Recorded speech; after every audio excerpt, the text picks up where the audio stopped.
Boom. Standard boxing stance right there. Because that's what works. And that's what you need to do. It's foundations. It's basic. It's what works. And there he actually, see, Tyson, you made me a bold-faced liar in my own fight study, man. How dare you? Do you want to find out why Tyson was successful? The things he did that were pinnacle and instrumental to his success? Then you need to watch this video. If you also want to know some things that you need to watch out for, some things that he did that could be optimized, could be better, and limited him with his progress as a fighter outside of things that are personal, then you need to watch this video as well. I'm going to talk about a couple different tips that are probably going to apply to you as a boxer that are probably holding you back right now. So make sure you stick around for that as we get into it. This is Coach Kieth Keppner. I'm finally going to do a fight study on Iron Mike Tyson.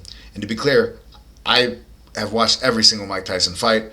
I used to be the biggest fan. My dad and I bought from, I can't remember who the distributor was back in the early 2000s, but one of those guys that would sell the DVDs of fighters' career sets, right? And we bought the career set of Mike Tyson and literally watched every single one of his professional fights. There are some things to learn. There are a lot of things to learn. A lot of things to learn to do, and a lot of things to learn not to do. Too often, I feel that we will glorify legends of the sport too much, and we miss the full learning opportunities. We'll focus on what they do well, and we'll brush over what they don't do well, and we'll accidentally pick up what they don't do well, and they can hold us back in our game. And I know that there's certain things that I picked up from Mike that helped me, and there's some things that I picked up that probably didn't help me. And again, this, to be clear, this is purely educational. I'm not disparaging Tyson as a great fighter in the history of boxing, and notable guy and massively powerful puncher, etc., etc., etc., etc. Okay, so don't get on me, Mike Tyson fanboys. All right, if you got a thing for Mike Tyson, cool, more power to you. Go worship him and whatever. That's cool. Do your thing. All right.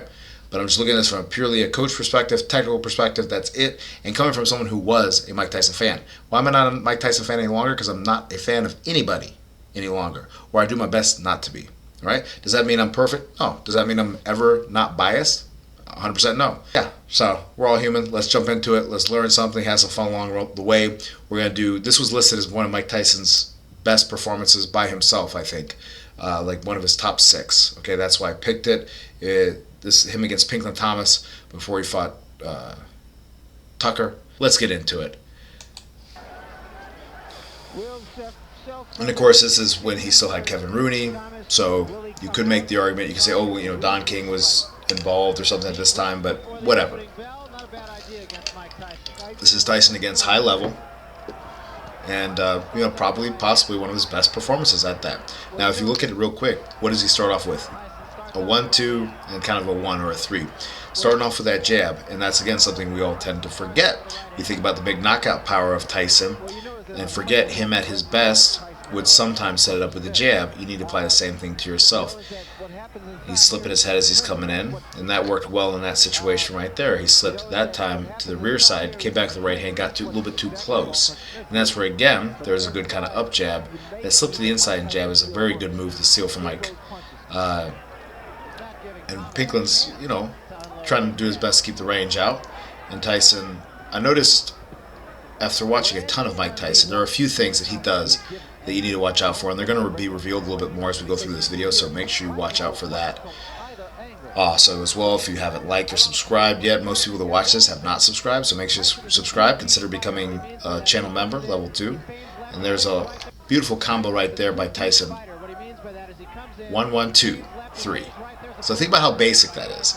One of the combinations, or rather the combination that my dad would basically call out and call classic, and anyone that trains with us knows it as the classic combination, is a 1, 1, 2, 3, 2 and a 1, 1.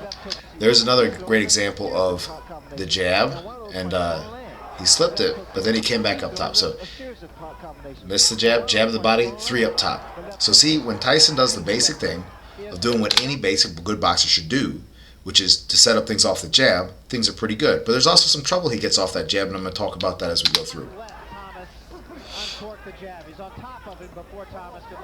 There, Tyson did some good body shots.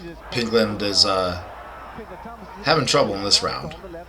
Because again, a guy that rushes you and stuff like that can be trouble. And there's an example of Tyson keeping good range in that situation. He got him on the ropes, puts out the jab, hook, hook. And then Thomas gets in close, shuts him down, clinches him.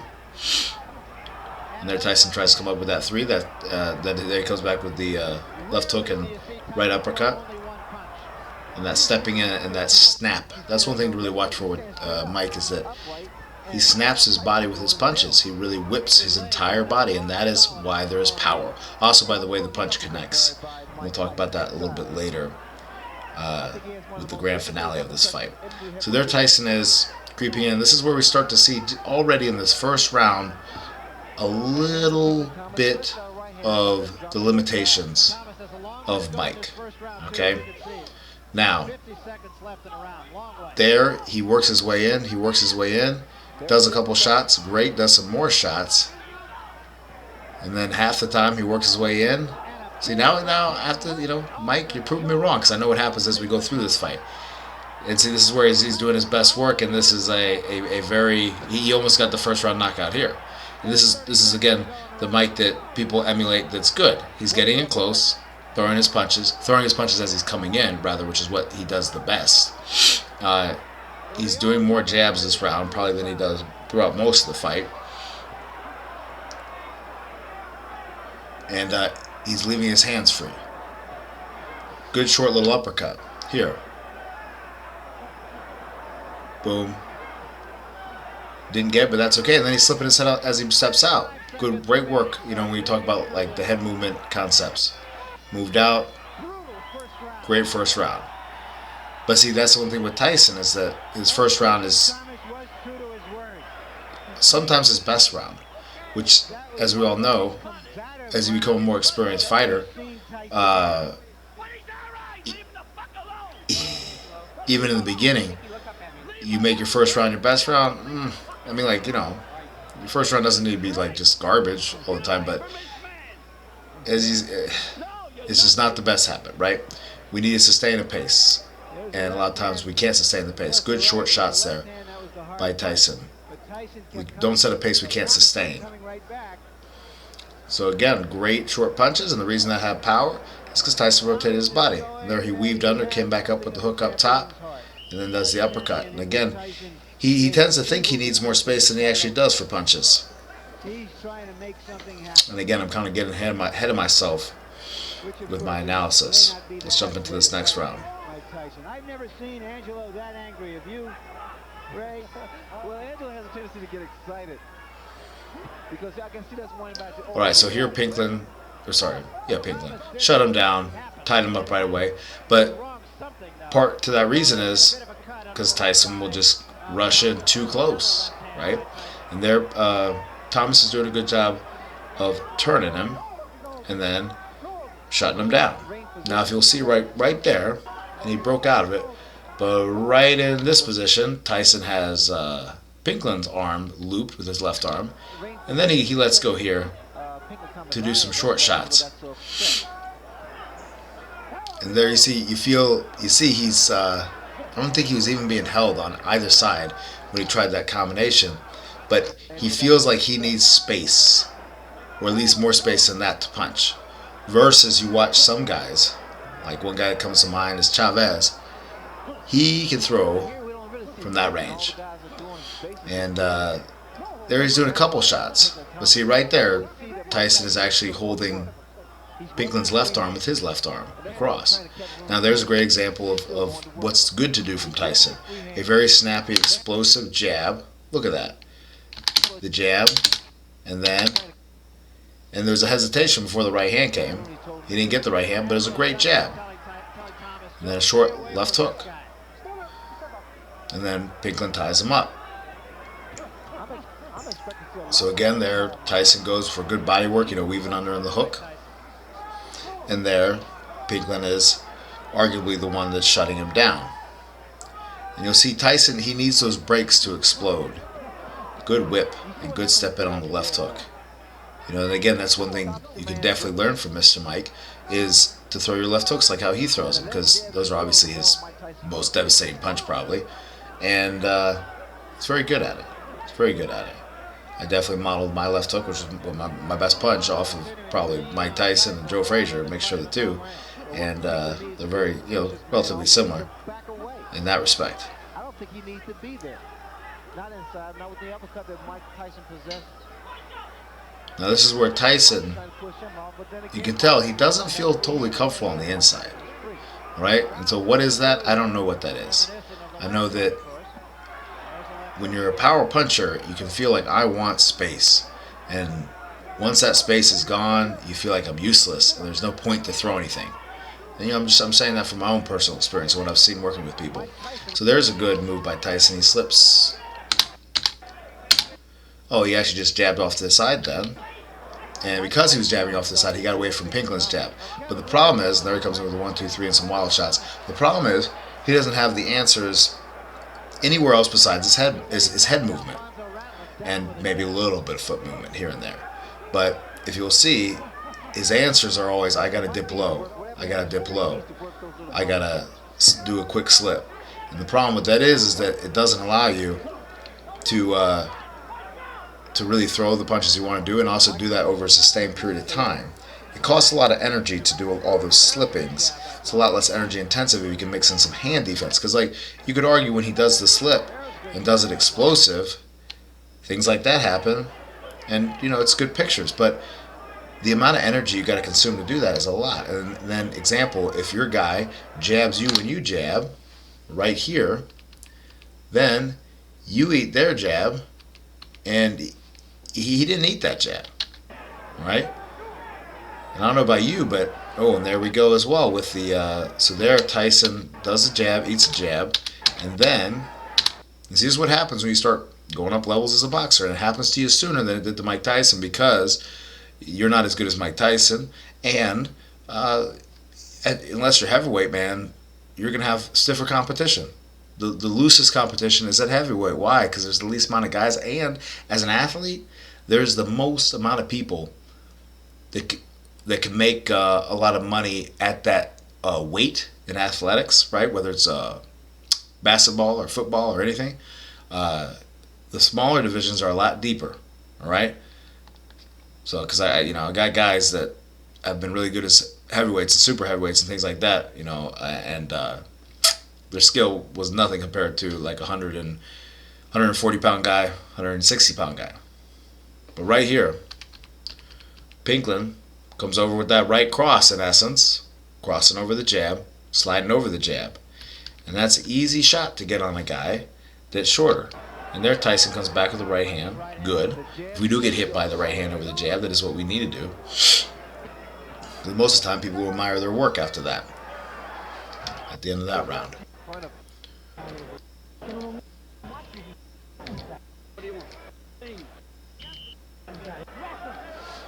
Alright, here we go. Let's see what Tyson starts with. Tries to start with a jab.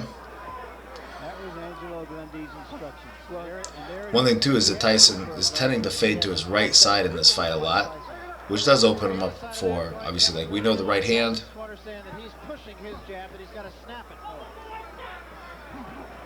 And I feel like Tyson is a little hesitant on the jab, because I think there was enough sting on the shots that he's a little concerned with throwing it. Angelo wants a little bit more lateral movement from Pinklon Thomas. And see there again, now that time Tyson got on the inside, and instead of, like you can hear Rooney say punch out, but Mike, that is 100% Mike with the hold right there, because he wants space to punch. Versus how people tend to think of Mike Tyson in their mind is as this brilliant inside fighter, or this short guy that would just on the inside amazing. And sure, he had some moments that were like nice combos on the inside in his career, but in terms of the totality of a fight, there's not really that many moments, especially when you compare it to other good inside fighters. So right there, that's Mike Tyson holding up, shutting down the action. And again, this is where I talk from my experience of being a Mike Tyson fanatic when I boxed, is, or for the majority of the time, see there he goes holding again, is I would explode my way in, right, like Mike, right? And yeah, sometimes I'd crack people and hurt them. That was a beautiful double hard jab by Tyson. Boom, boom, beautiful. And then I would stop. I would stop. I'd get shut down. Yeah, sometimes people would hold me, but a lot of times I wouldn't really do much. Versus, I personally believe if I would have spent more time watching the smaller guys instead of the heavyweights, because I wasn't a heavyweight, I would have been more benefited by that. That's where I implore for my guys who are even heavyweights or lighter to watch, to not watch too many heavyweights, right? Maybe here and there, but as a general rule, don't make your big study the heavyweights.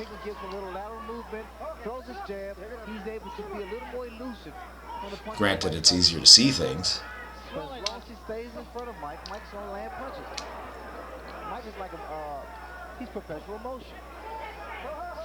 Of course, there's the headbutt, and that's what happens with Mike relying on head movement to get in. If you rely on head movement to get in, headbutts are gonna happen, and that's what happened against Holyfield. There's a good example of Tyson not having anything more defensively than his head movement, and that's why he just gets slammed by that jab. And because you see, he doesn't know how to catch a jab. Really, or rather, excuse me, he probably might know how to catch a jab, but it's just not trained. It's not trained. It's not emphasized because it's based off of this all or nothing system called the peekaboo system, where you only do head movement to block punches to your head, or to defend against punches to your head, and you throw punches and bunches, and you throw punches with mean intentions. And yes, there's absolutely good theory behind that, but it is limited.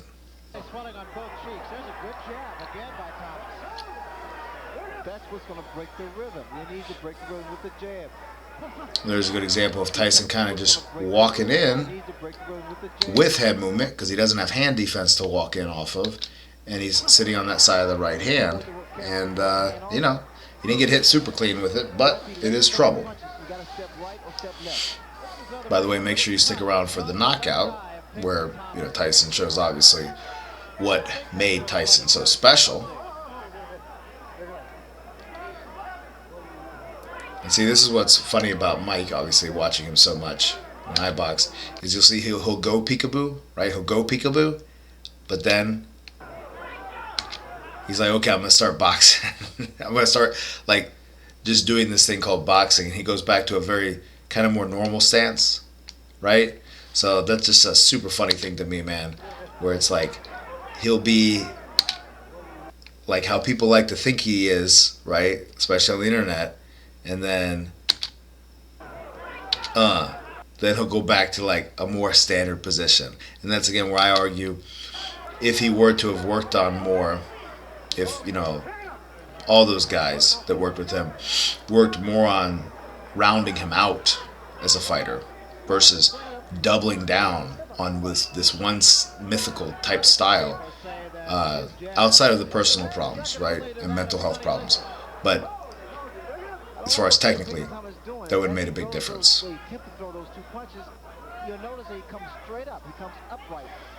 Good jab.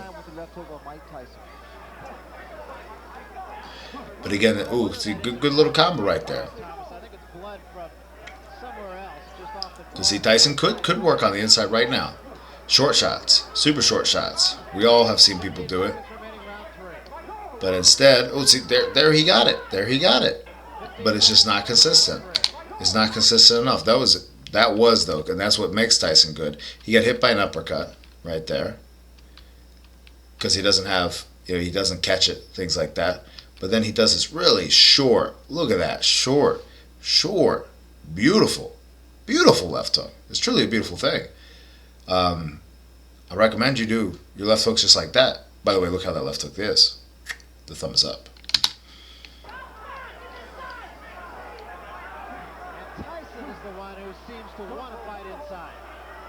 And Tyson is not putting his head on different sides on the inside.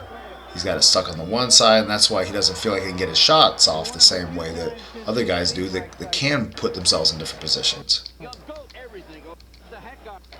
Because you could say, he could cut angles and stuff like that, but Think about it. You got it against a guy like Pinklon that wants to move from you. You cut an angle, you feel like he's going to get away from you. I understand that logic. Yeah, and there's him running straight into a jab, and he doesn't really have the defensive pieces to deal with it any other way than move his head. And if you do try to do the same thing, it might work against your buddies and it might work against a few guys in the gym, but you're going to come across a basic boxer that's going to give you hell. Especially when you do it over a few rounds.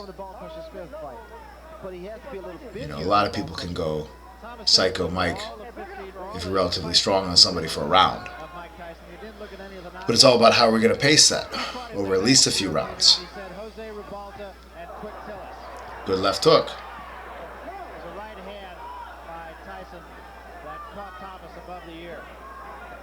And that's a good another example of a good left hook to the body. And now he's holding Pinklon,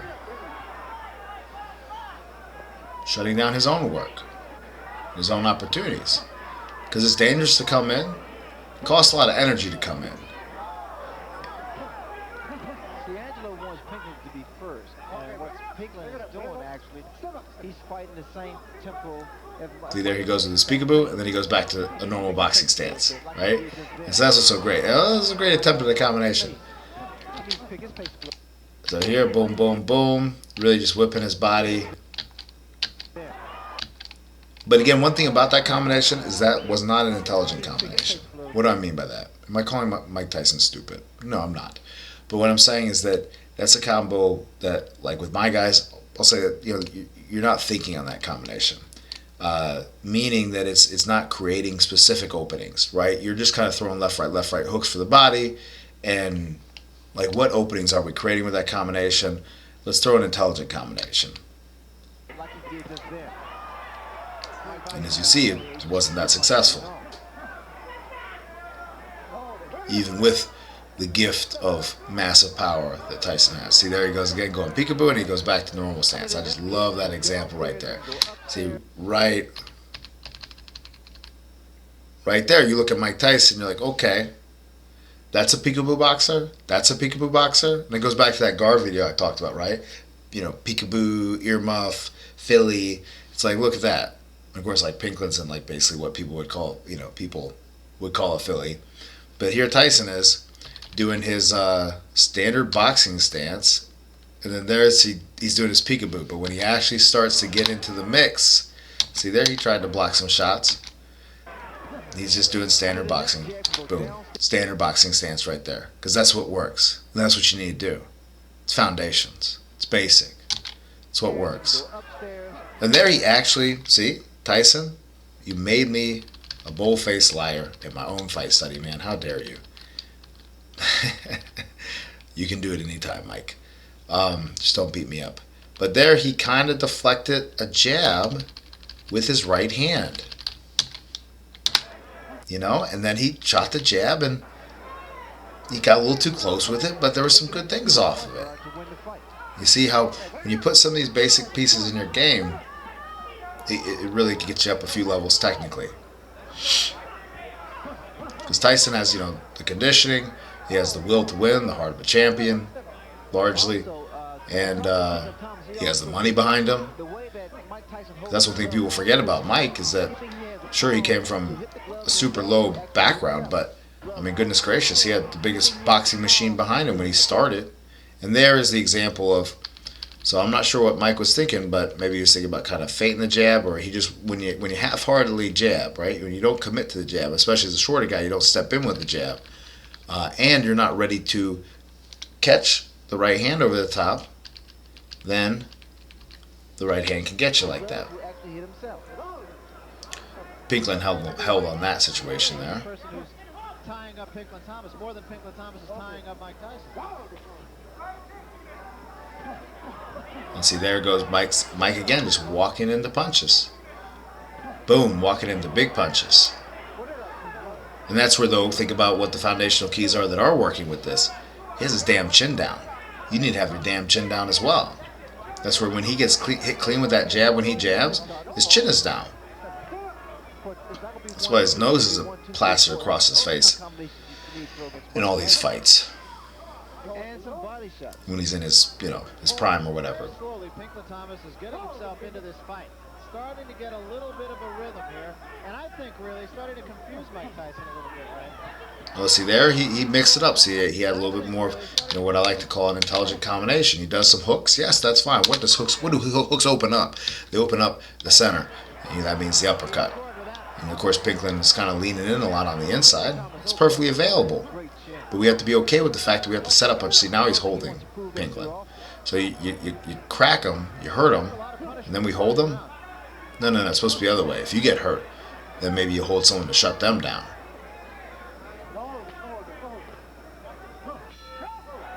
From what I see, Pinklon Thomas controlled the champion. Good round. We're gonna fight, we're gonna boat you. Huh? We're gonna fight, we're gonna boat you. Take a deep breath. Take a deep breath. Harold, how do you score this fight? You won big in round. All right. Let's watch this round. Combination by Kevin Rooney on Mike Tyson. Tyson goes out and he just completely smothers himself down again. So here, complete smother. And again, too, like to the point of watch my video on how to break out of holds. That's something that, you can be like, oh, he's holding me, which is what I used to always do. I was that guy that I'm criticizing right now. Just to be self-deprecating, but man, it's like, oh, he's holding, that's illegal. Well, so what? You got to learn how to deal with it. You got to learn how to still be successful when someone's breaking the rules on you. Watch the whole video if you don't know how to break out of holds and shut down 90% of holds. And again, Pinklon Thomas is doing exactly what Angelo Dundee said. He is getting off first. He got off first that time. Because remember, excessive holding to any extent is illegal in boxing, but doesn't mean that people aren't going to do it. So there's another example of Tyson not jabbing and catching, and you can't rely on only head movement when you jab, because that will happen. You just get locked right on their jab. And see there, he slipped. But again, it's a lot of energy. It's a lot less energy to just catch. A lot less energy. And that's why you see the majority of fighters of any generation catching.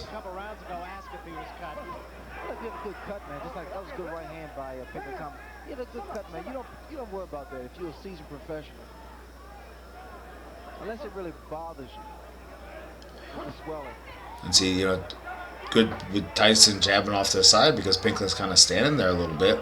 Pinklon needs to build a little bit more than these. He's too upright. And see, again, Tyson has to rely on the hard slips in order to set up anything, right? And also one thing, too, is think about this, is he's not really, truly one of those guys that's like, let's say, stalking down like a Joe Louis or something like that and countering specifically punches. It's more this thing kind of it's like pushing different moves on a video game almost is what I see typically. At least this is how it applied to me. Is like, okay, well, I'm going to do like a slip, hard jab, right? Or I'm going to do like a jab, weave under, come back with a hook 3-2. And it's like these like kind of pre-programmed sequences that is kind of like, it's a base level that you do need to do when you're starting out, but it's kind of stuck there in some ways. And see, there's an example of a good little uppercut. So those good little uppercuts, granted, referee's getting in there, but these good little jerk uppercuts right there and right there. So he was already in there, but that little uppercut, we could slide the head over, come over with the right hand after that left uppercut, and we could make some good things happen if we were Mike Tyson.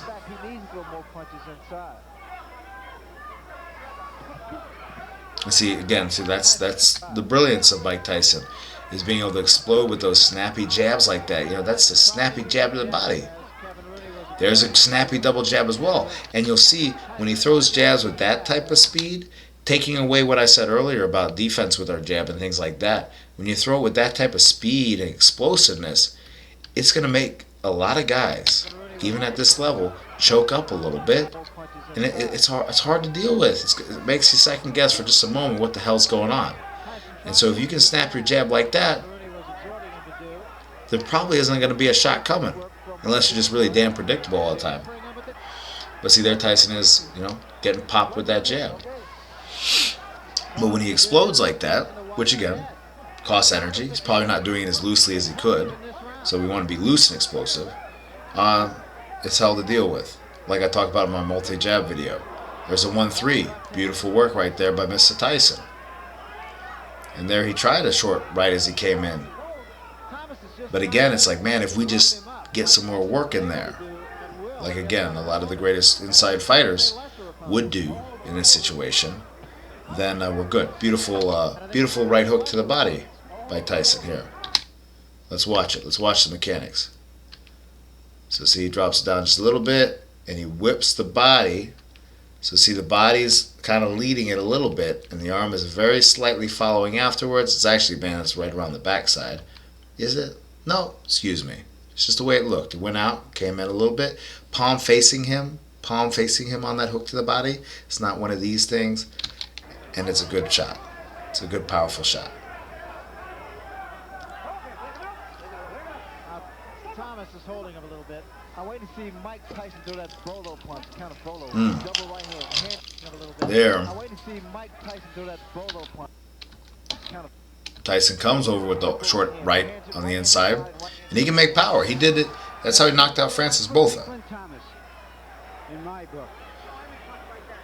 So he knocked out Francis Botha with that short right hand. Yeah, you know, the amount of potential this guy had was phenomenal. But my dad would always say, potential is the rule. Actualized potential is the exception.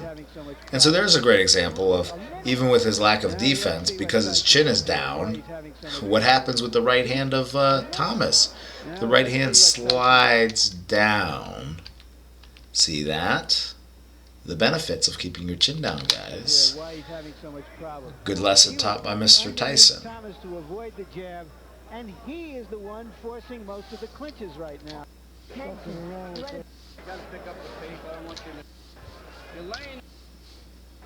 Tyson said that he knew. Something has happened to Pinklon Thomas. And we wonder now. I somehow missed this, man. It's so hilarious that you have Angelo Dundee, who, of course, yeah, they talk about with Ali, right, against Cooper. But you can only imagine what you're thinking if you're like Kevin Rooney or Mike Tyson. Of course, Mike Tyson being a student of the history of boxing, looking over and being like, what the F? Well, in fact, it was as a result of the business with Ali and Cooper that they installed a rule, pardon me. All right. So, let's see here. Let's see how Tyson starts the round. Okay, so he goes out there, cutting down the ring, getting too close, so he gets wrapped up. Again, if he does that snappy jab and he throws combinations off of it, like when he does the 1-3, for instance, he's good to go. But often, you know, it's a 1-1 nothing, right? It's a double jab, nothing to follow. And again, it's kind of like this analog thing. It's like you're playing a video game. Like, I push the double jab button, I push the hook to the body uppercut button, I push the slip to the left jab button, and we can't think like that as a fighter. Then again, to work on moves, yes, you do think like that, but then you get out of your own kind of way, and you're able to just flow a little bit more.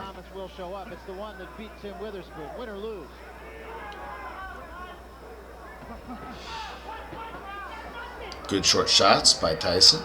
If he would double up on his side, it'd be a great benefit. And again, that's where his classic move, the hook to the body uppercut, is a double up move.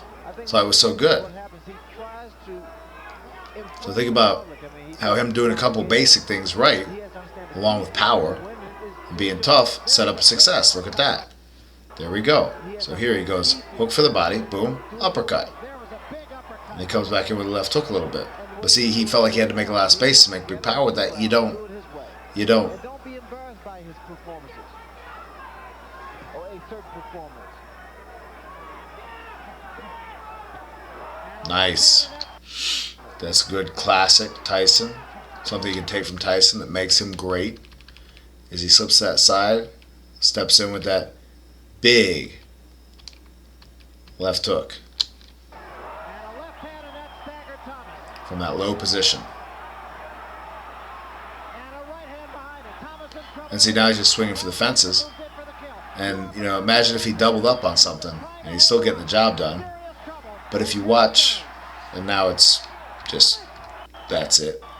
Because he has that Deontay Wilder power, right, to give a modern reference, with definitely more skill. Definitely way more skill than Deontay. So here, does the uppercut. Beautiful uppercut. And that uppercut, it was an accurate punch and a very powerful punch. Now let's take a look at the knockout. You know, we so you watch here though. So watch how this glove connects. See, that's not a straight arm hook. That is a bent arm hook with his palm facing him. All right, and that's how you're gonna make a massive, longer hook. Because remember, Tyson is kind of shorter. And if you want to have power like Mike, one of the best ways to do it is to throw your hook like that. Ref's head's in the way on that one. Mike Tyson can fight southpaw. He can fight orthodox.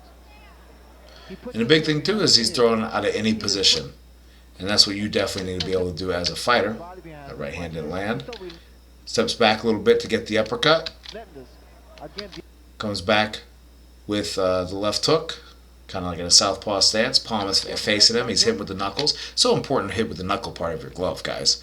If you don't have the power you want, make sure you hit with the knuckle part of the glove. Yeah, make sure you hit with it. Particularly when you put a pro wrap on, you have it in the glove and everything else. Hitting with that knuckle portion of the glove is a game changer, along with putting your body behind the punch, of course, and snapping. So here we are, more. Boom. Beautiful. Right there. Look at that.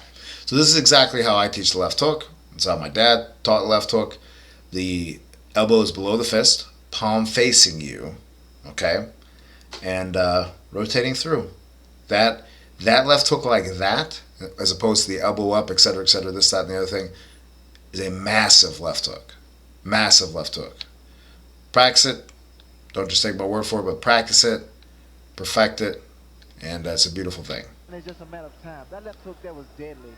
And like Sugar Ray Leonard said, that was deadly right there. Let's watch it one more time. Boom. We got this. Came back with that hook. Yeah, and it's just, wow. Massive power. And one thing is, it's funny too, because people talk about,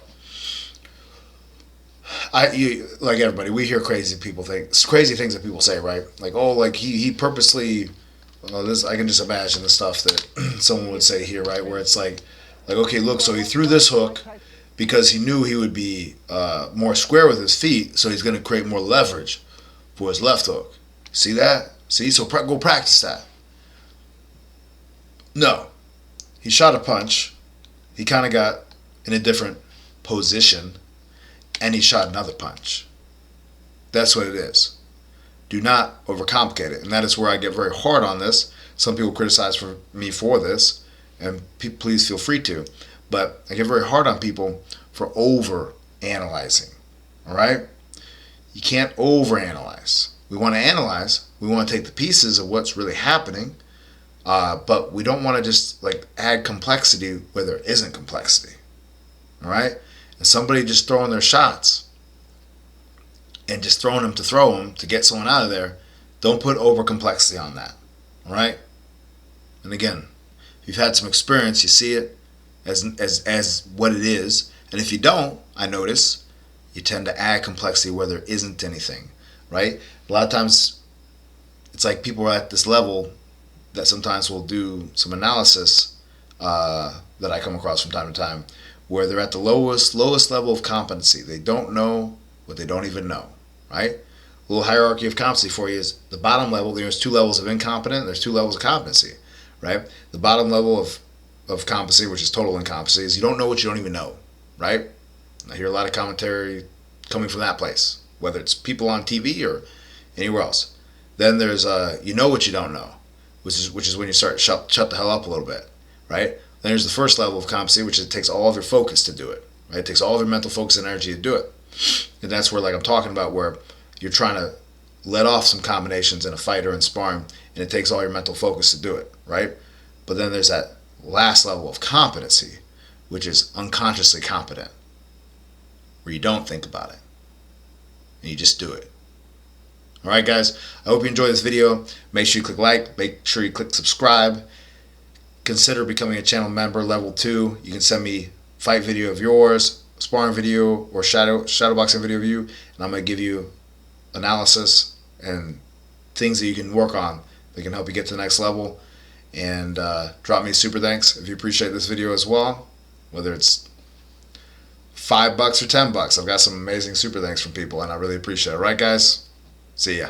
Hey guys, the next video that you need to watch is either this video on power punching or this video on boxing guards. Both apply to what we've been talking about. You want to be able to produce massive power, be a harder puncher than you already are, or if you're not a hard puncher, click that. If you're getting limited by thinking about guards, I'll tell you what you need to think about, and also build a pretty strong case for why. All right? Which one are you going to click? That one? This one? Good choice. See you there.